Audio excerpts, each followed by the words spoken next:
Ladies and gentlemen, welcome to Inspiring Voices. My name is Surabhi Marwa. I'm a tax partner with EY, but today is not about me. We have a very special guest with us today. Before I give her name, let me just talk to you about her accolades. She is a Chief Compliance Officer, but not just an ordinary one. She's been recognized as one of the top 30 Chief Compliance Officers by Startup Times. She is also co-chair with AmCham for their Ethics Committee. Ladies and gentlemen, she also leads a large number of functions within Honeywell India. Welcome to the show, Priya Haldar. Thank you. Thanks, Surabhi. And Priya, this is our celebrity moment. It's our version of Coffee with Karan, or I'll call it Coffee with Priya. But the coffee cups are missing. But we can have imaginary coffee. Absolutely. And thank you for having me here. It's a pleasure. Our pleasure, totally. So today is going to be about your journey. It's about inspiring voices, women who have done very well in leadership roles. But I think also when I was coming up the ranks, I always was interested in understanding the journey. It's not only about the professional journey, but the personal journey as well. And I'm sure it's full of lots of challenges, lots of ifs and buts and questions. Why this? Why not this? Should I be here or should I be there? So a couple of minutes of your precious time to take us through your journey, personal and professional, and give all of the young men and women who are watching this I would say a lot of tips on how to sort of become really great professionals. You and I both have children who are the age where they never want to listen to us, but maybe with this they can we switch on the channels and say maybe our mothers are going to be making sense this time. Absolutely. Priya, let me start with Priya, the person behind the professional. Who are you, Priya? What are your interests in your life? Tell us a bit about the personal journey. So Surabhi, again, thank you to you and thank you to EY for, giving me this opportunity. This is something which is very close to my heart, talking about leadership and the struggles that we have as women to reach, the levels that we've reached. And it's not been easy, as we all know. But when I start off any of this, I usually say that journey's been quite boring. May not be extraordinary, but I think that in saying so that not extraordinary, there's been a lot of things which have been extraordinary. And as a person, I'm born and brought up in Bangalore, have lived in Delhi for the longest period now, have been with Honeywell for a very long time. That's where I found my moment as well as, the ground, so to say. And I will come to the organization in a bit. As you rightly said, kids and spouse and, across countries and across cities. So yes, one has to manage all that. And I love what I do. I want to dabble in more things. And my pet passion these days is, trying to ensure that women and young women leaders sort of have a voice on the table, as well as voice in leadership roles that they are aiming for. I'm also part of the I&D Council, as we call it in Honeywell. I'm part of the council there. Excellent. And we're trying to do a lot of activities to ensure within the organization as well as outside. I will talk about things that I do outside. But within the organization also, we're trying to do a lot of activities to ensure that we're promoting, again, diverse talent, but I would call diverse as women talent. Excellent. I think that's a brilliant journey. And I love the bit about the boring bit. We are a cricket crazy nation. And whenever I'm scrolling up on Insta, I see this post with Anushka Sharma saying, I'm very boring. I eat the same food 5 days in a row and I sleep by 9:30. And then they are the power couple of India. So if boring is that and boring is this, I love boring. So maybe that is the most interesting thing. But very, very, you've had a tremendous journey and we were speaking about it outside as well. Compliance is a difficult role. Being a chief compliance officer means you need to be visible, you need to be on the right side of everyone and on the law, and also be transformative because you can't just be by the book. It just doesn't work. So tell me, you talked about, your journey.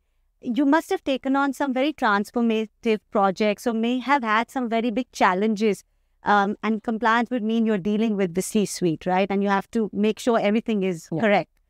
Tell us a little bit about some, and I'm sure you can't give us too many details, but tell me something about how it's worked for you and some specific examples. Sure. And Surabhi, my getting into compliance itself has been quite an amazing journey. I never started off by being a compliance professional like most people would. So I'm an engineer. I'm a mechanical engineer. Wow. And I was the only girl in a class of 180 boys, the only one to graduate from that college in the final year. The first girl, in fact, from mechanical engineering that year. And I always wanted to do sales and product management, which is what I started off doing. So hardcore sales stuff I've done, and then I've done product management. But fortunately or unfortunately, some things happen which have no bearing on anything. Was when my daughter, who's my second child, was actually born. And I used to work for a very, very large organization. And I had gone on maternity leave. And when I came back, my role actually had vanished. Wow. So I didn't have a role. And I was told that because, you were away on maternity leave and we couldn't have that role empty, the role's gone. So I had to come back and search for a role. So it was either search for a role or go. And I think that was the starting point. That, one of the biggest challenges that working mothers have. You have a 4-month-old child at home and you've come back and you don't have a role. And then I was told that the only role was in, a different city, which would mean that either I took my 4-month-old child and went, or they had said that you can, do 3 days there and 2 days here. But that would also mean that I would leave. That's very hard. That's very hard. So that's where then I started looking for roles. And luckily I did find. And the role that I found was a compliance role. So she's 19 years old. So I've been doing compliance now for 19. And it's been an amazing journey. So I think sometimes these setbacks also, help you choose and, get to a point where you want to be. So post that, it's been compliance. And then now quickly just, coming back to the question that you asked me. Honestly, it is a very challenging role. Again, it requires a lot of resilience and a lot of influencing because it means that you're working with the C-suite, but it also means that you have to influence them to do the right things. And hold your ground and be powerful for them to listen. Listen to you and make sense while they're listening to you, right? I mean, you can't stop business. So at the end of the day, I believe that, as a compliance officer, as a governance officer, you have to be an enabler. Right. So you have to understand the risk and then help mitigate that. And then, of course, be an enabler for the business to grow, because I can't have business not growing by saying, it's non-compliance. So I think a couple of things very transformative that we have started doing is we started using a lot of data. So a lot of decisions that we take are data-driven. So agentic AI, generative. Lovely. Though I had to say that. Very important to say that every conversation. Yes, we are trying to. We've tried to develop a couple of models. So what we're trying to do is we're trying to do a lot of predictive analysis. So what helps us with that is that it helps us identify risks beforehand. So for example, if I'm able to, and I'll just give you an example. So if I'm looking at someone's travel and expense, right? And I'm able to draw out a pattern. That way I'm able to draw out behavioral aspects. And I know that XYZ may be a risk for the organization. Then you do the check. And then we do the second level. Then we do the second and the third level. The risk. Yes, we funnel the risks and then we're using data. So I think from an organization standpoint, that has been a absolutely new area. And I'm very proud to say that we piloted that in India to some extent. We started off by doing transaction testing, as it's called. And it was a pilot that we said that we'll initiate in India. So, so that is something which is absolutely transformative. I think that we are one of the first few companies who are actually doing it to that level. I mean, most companies have started using data, but, we're using extensive data and trying to do real-time alert monitoring and stuff like that. Are they using all of this thing that you developed in India for? Absolutely. Yes. Excellent. That is, Yes. that is the, Yes. that's a great high. Yeah, that is. So what we've managed to do is that in the initial stages, we developed the concept. We call them the alerts, the initial ones, and then it was like, transported out for the globe. Yeah, so it's been very interesting. There's been a lot of learning. From my vantage point, I really would run away from data, and I would look at it, oh my God, too many numbers. But now that we work with it and we have a team that is developing, it's interesting. So you made data your best friend, like. I'm trying to. I still haven't reached this thing. I'm trying to, but yes, we're working on that. Which also brings me to the other transformative stuff that we're trying to do, and I think most organizations struggle with getting good professionals, compliance professionals. Absolutely. So what we're also trying to do is we're also trying to see if we can upskill talent that is there. And one of the ways of retaining or upskilling talent is by ensuring that, you sort of upskill them in areas of, again, data analytics and or subject matter, specific subjects. So that's the other piece that we have started. I should have said that. You said it. Yeah. So we use that, and yeah. So that's the other piece that we've been doing. In terms of upskilling people, and also helps us. It helps them get up to speed, learn new things, as well as helps the organization to get the best. Yeah, get the best as well as retain. No, I think, and I'm sure the person, you must be thanking the person who gave away your role, because you've done exceptionally well and you found your mojo. And sometimes they say, and I'm a great believer in destiny, God has plans. And I can just, imagine you 19 years ago with a little child saying, oh my God, now I have 2 kids and I might be losing my job. It's a scary feeling for a person, especially a woman who's very ambitious, but also wants to have a family. And I think we still, at any stage of life, any country, we still grapple with that. So I think your example is absolutely great to know. And I'm sure your daughter's loving it. She's going to love it when she hears this. So amazing. Very, very, very good example. I also, in the reskilling part, I think your own example is great, because mechanical engineer, typically you would be sitting in some shop floor. Yeah, absolutely. If you go by education. Yeah. So moving, totally pivoting. And, today it happens because reskilling has become the mantra of everything. You read, you look at any interviews, they talk about reskilling because of AI, because of everything.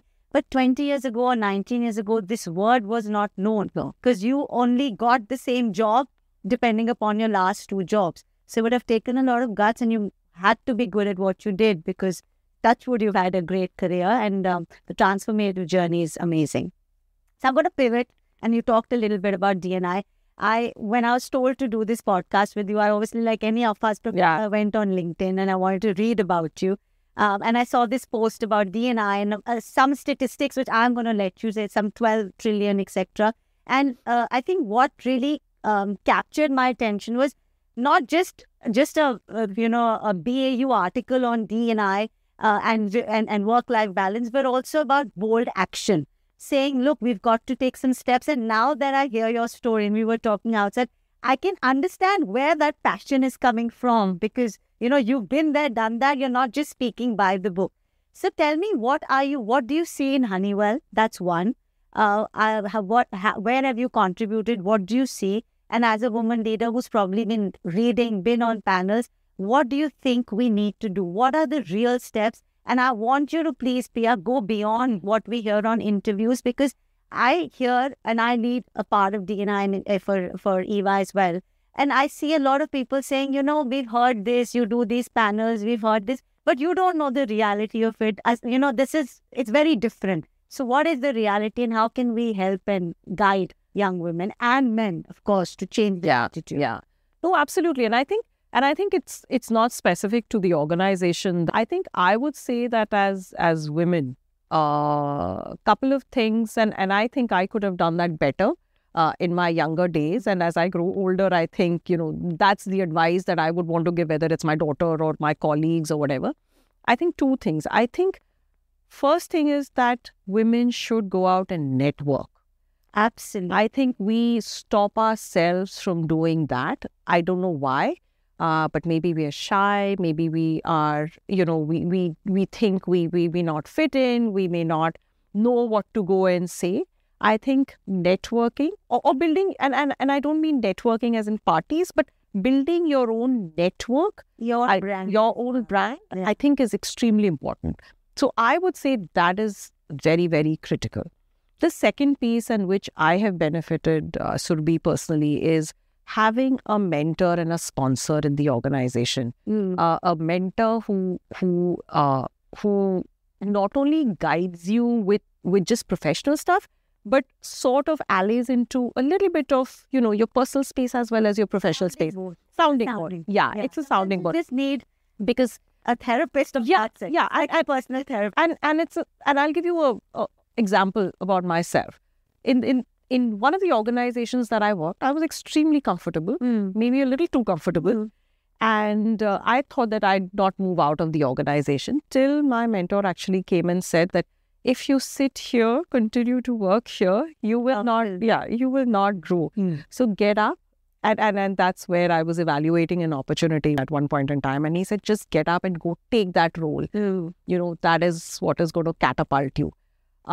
It could have been both ways, right? I could have just not heard, or I could have said, okay. I actually decided to do the latter. I said, okay, let me, take a leap of faith. And it was pretty scary because it was... Well, says thank you to that.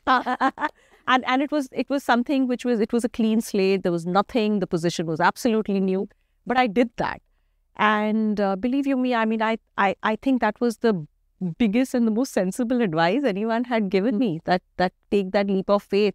Everyone's behind you and jump. So I think having that one person or two people to, sort of guide you, be the sounding board, I think is extremely important. And I think third thing, which I personally feel, is that honestly, I don't want to be a super woman anymore. I see younger women coming and wanting to do everything, wanting to be the best mom. I have a few team members, they've had small children and they want to do that well. They want to excel at work. They want to get top rated. They want to do this. And I'm like, you can't have it. Yeah, you can't have. Breathe. Breathe well. So my take again is that you don't need to be a super woman in all the areas. Pick and choose what is important at that point in time. Pick your battles. Pick your battles. Yeah, pick your battles at the right time. Don't jump into everything and wanting to do everything, because it's not. I don't think. You burn out and you may not succeed. And from an organization standpoint, I think it is important for any organization to have track metrics around diversity, which I think most organizations have started doing now. Large organizations have started doing. And then also hold the male leaders responsible for ensuring that you have diversity of slate, in the teams. Because unless you hold them accountable, it's not going to happen. Absolutely. So to that extent, as an organization, we're doing a lot of things. But I think these two things consciously every organization has to work for. Priya, it was like listening to myself. There's a lot of, what you said made a lot of sense to me. When I also go out for meetings, and you'll always see that even though the glass ceiling has been broken or will be broken or they are cracked, you'll always have a sea of males.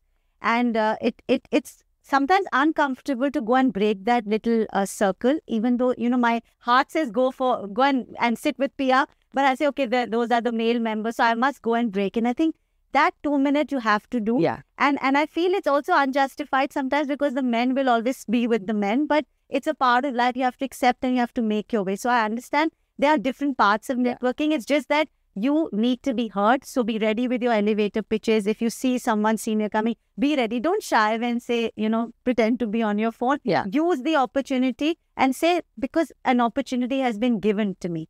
And I think I totally agree with you on mentorship. I'll also share an example of, maybe some they say there are some criteria that are kept for men and women. I was doing a panel and a very senior woman leader, she was made CEO now. She told me, Surbhi, have you noticed that when you do birthday celebrations and you would have a team, everybody would sing happy birthday and then the woman would be left to cut the cake. And I looked at her and I said, oh my God, that is so true. And I said, after this, I'm never cutting any cake. So you have to break that mold also to say, I'm making this choice. I want to be an outlier. It is going to be harder for me than for other people. But this is a choice I make. And at the end of it, you get you get power, you get a lot of freedom, you get a lot of self-respect.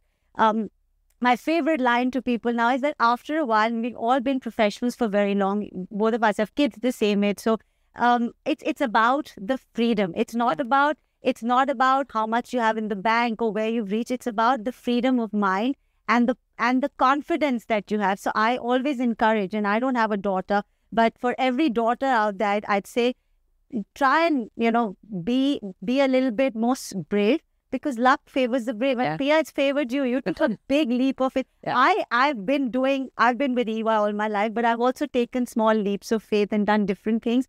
And I've been very scared.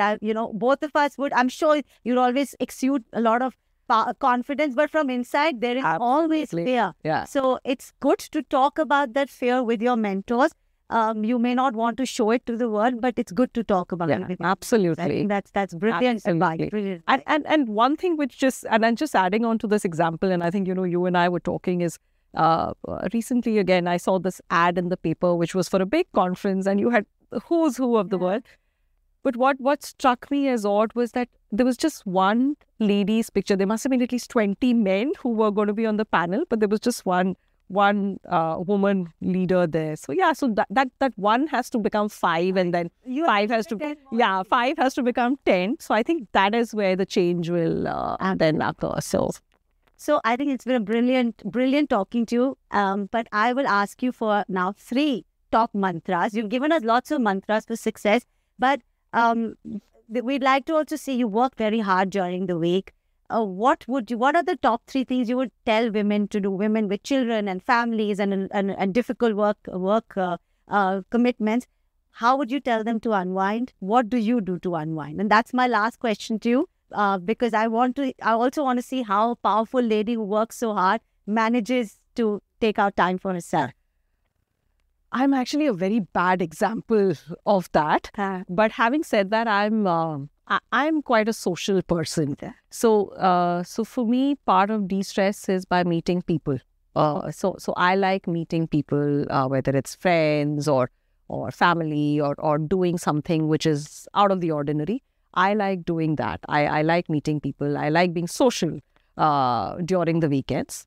And then, of course, the second piece is I try to dabble with a little bit of gardening. Not that I'm great at growing anything other than maybe onion and garlic. Not bad. But other than that, but a little bit of I dabble, and I think that's where I get the calm space. When I'm like trying to do a little bit of my gardening. And whoever you want to beat up can also. I can get my frustration out of that. And last but not the least, these days, as I mentioned to you, that I have a little unwell stray, which is my daughter's stray. But these days, I'm bringing her up, so I'm known as she's called Santru, so I'm known as Santru's mother these days. And it's so sweet. So I'm taking care of her these days. That's a full-time activity other than my job. No, I think, and people who are kind to animals, especially strays, I do a lot for strays as well. I think though it's a lovely feeling, and it's just your way of giving back to in whatever way that you can. So I think excellent speaking with you, Priya. Some of the things you've said have been very, very, informative, but also very emotionally understandable. And I think a lot of people will understand where you're coming from. I completely also love and agree with your point on having the senior male members being mentors and being very much part of the journey, not only from a D&I perspective, because if they're part of the journey, correct, the reskilling, the promotion, the fact that more women will come up will just become a very automatic thing, and it'll become easier for the next generation to take on challenging roles as you were able to take up. And one day we will probably break the glass ceiling, absolutely, or reach that level that we want. Yes. It's been absolutely inspiring. It's a great topic that was chosen, Inspiring Voices. You were inspiring, a great leader. We didn't need any retakes. You're brilliant. So this is another career opportunity. You can come on talk shows and be a panelist. So this is a new talent that we've discovered. Lovely to have you, Pia, and thank you very much. Thank you so much, Surbhi, and thank you so much, EY team, for having me here. Thank you. Thank you.